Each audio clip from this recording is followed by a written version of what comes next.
বন্দরের dolphin jetty থেকে যুক্ত হচ্ছেন সহকর্মী সৈয়দ তামিম মাহমুদ। তামিম,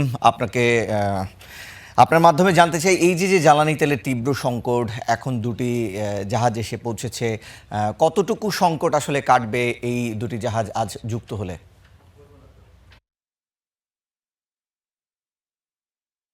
জানেন যে চট্টগ্রাম বাংলাদেশের যে জ্বালানি সংকট, সেই জ্বালানি সংকটটা আসলে যদিও আমরা কাগজে কলমে দেখছি পর্যাপ্ত পরিমাণ জ্বালানি কিন্তু এখন পর্যন্ত সরবরাহ করে যাচ্ছে, এবং সেই সংকটটা কেন তৈরি হচ্ছে, বারবার কিন্তু বিভিন্ন জায়গায় অভিযান চালিয়েও আমরা দেখছি বিভিন্ন জায়গায় তেল মজুদের একটা বিষয় আছে, এবং যারা পেনিক বাইংয়ের একটা বিষয় বারবার কিন্তু বলা হচ্ছে, সেই বিষয়টা থেকে কিন্তু আমরা বারবার দেখছি সেই যাতে পেনিক বাইং যাতে কেউ না করে এবং কেউ যাতে তেল মজুদ না করে, সেই জন্য কিন্তু বারবার বিভিন্ন ধরনের অভিযান কিন্তু পরিচালনা করা হচ্ছে, এবং সেই অভিযান পরিচালনার সাথে সাথে কিন্তু বিভিন্ন দেশ থেকে পরিশোধিত যে জ্বালানি, সেই জ্বালানি কিন্তু আনা হচ্ছে। পরিশোধিত জ্বালানি বলতে আমরা যেটা বলছি জেট ফুয়েল।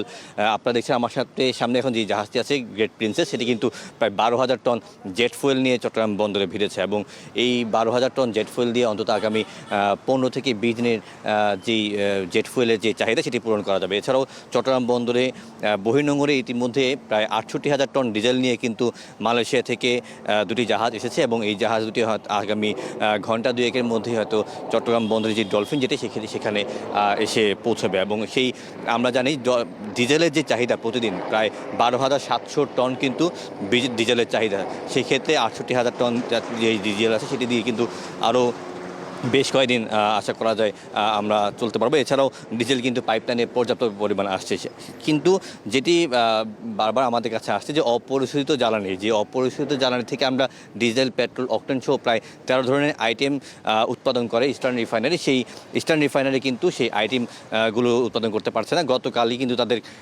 যেই শেষ ক্রুড ছিল একদম রিজার্ভের, মানে ডেড স্টক যেটাকে বলা হয়, সেই ডেড স্টক কিন্তু শেষ হয়ে গেছে।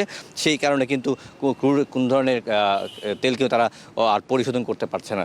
এই প্রায় 58 দিন আগে কিন্তু এই আনা হয়েছিল সর্বশেষ 1 টন ক্রুড অয়েল আমরা দেখেছিলাম আসতে, মানে ফেব্রুয়ারি 18 তারিখ। এরপরে কিন্তু কোনো ধরনের ক্রুড কিন্তু দেশে আসেনি।